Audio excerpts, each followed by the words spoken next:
No, I think it's there from the beginning. I think it's there right at the beginning. Yeah. Because I think your business is bought. You know, the one person in the startup, for example, an entrepreneur, sets his or her businesses up on the premise of, on a foundation of principles. Right? Yeah. And then from there you go, and those values might grow.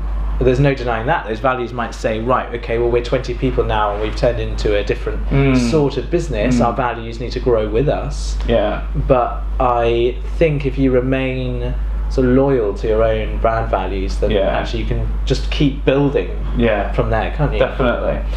So in my wife's case with her business Periwinkle and Clay, I think the values are very important to her. I think she's very focused on quality, her attention to detail, the creativity inherent in it, and the service she provides for customers.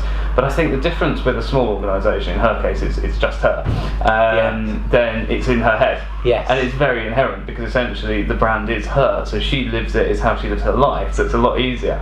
I think, certainly from what I observed, the big challenge with internet companies and very rapidly scaling startups is it's suddenly gone from an organisation where everybody knows each other and everyone inherently sort of gets instilled with those values, to one where suddenly they've got 1,000 employees, and how do you then adapt to that context? That's right. I think that's something that maybe some of the darlings of Internet 2.0 who get mentioned in a lot of speeches maybe are struggling with at the moment. Yes, because I suppose they have to sort of employ on scale rather than values, and but that presents its own problems. Yeah. Because actually you'll find in those companies that the employee turnover will be way higher, because actually they've not created a family, they've created sort of disparate groups of people Very much so. have different agendas, and actually they need to adhere to those values, and they should be adhered to in appraisals. And I mean, if you're one person, then I'll appraise myself.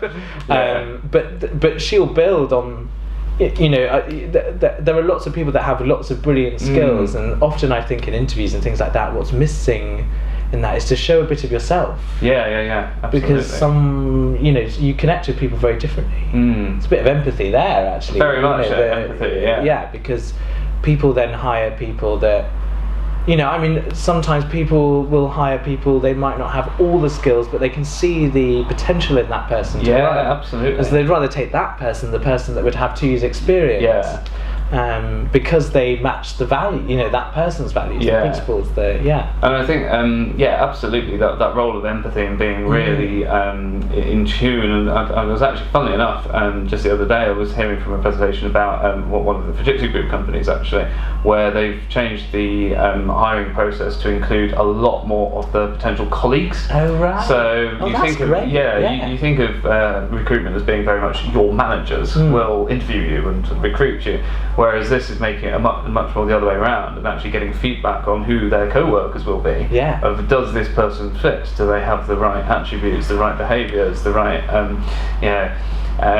the right way of approaching the job to make them a really perfect fit? And I think that goes too far sometimes. There's those like colour tests, or those like what you're blue or. Have you heard of those? Those colour things where they're like, I know what you mean. They're like, oh, you're a blue person. Well, you're not going to fit in. And that's I think that goes a bit too far. But it's a balance of both, isn't it? But that's very interesting about fitting into the team, because that does make your life happier. And I suppose in a world where job turnover is quite high, there's lots of research around. Younger people especially moving from job to job because of growth is I think that actually helps retention. That's loyalty and that what's there.